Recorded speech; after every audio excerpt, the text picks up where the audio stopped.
Hi there, this is Matt of the State of Flux, here with a review for The Killer, the latest film from David Fincher to hit Netflix. And this is one that I'm going to say up front, I very much urge you to watch. Now, I will also say up front that this is a sort of hitman revenge story that doesn't really break any new ground. It kind of hits a lot of different traditions within the genre that you are familiar with.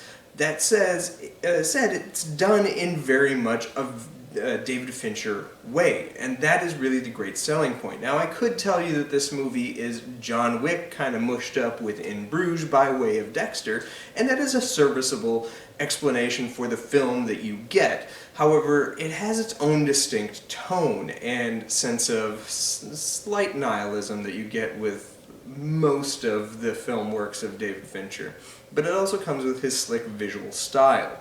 This movie is every bit as engaging as a John Wick film, even though it is light on action. This is not about action and spectacle, it's about introspection.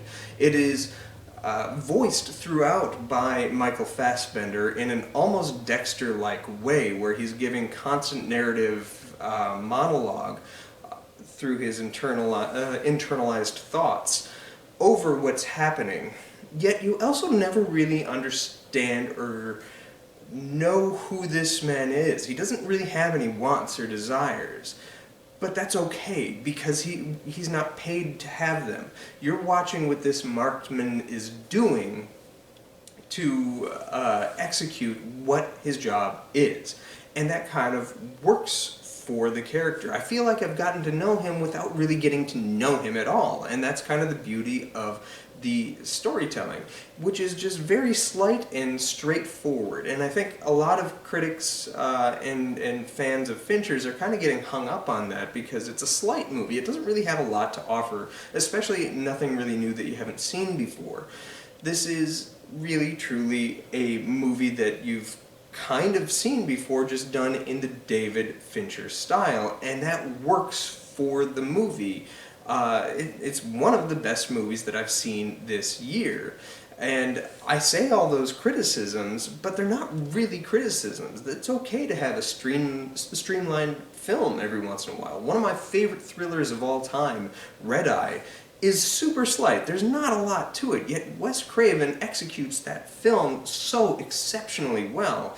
This is, in a similar vein, David Fincher taking a genre, and a tropey genre at that, and doing his thing with it, and excelling at what he does.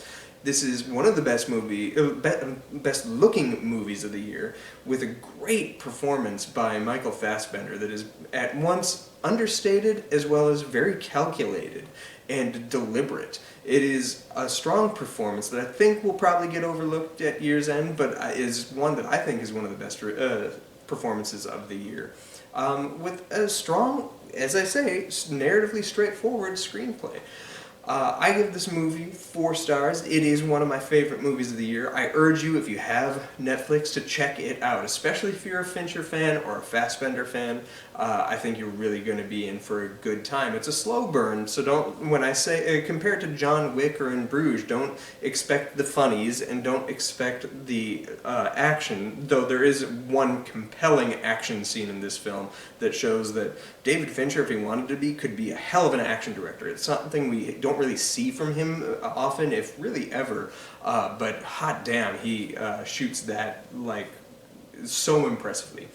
But what it is a contemplative film from the perspective of somebody that isn't allowed to be anybody, and that's kind of neat. So anyway, thanks for watching. Let me know what you thought of this film in the comments down below. Gently massage that like and subscribe button. Peace.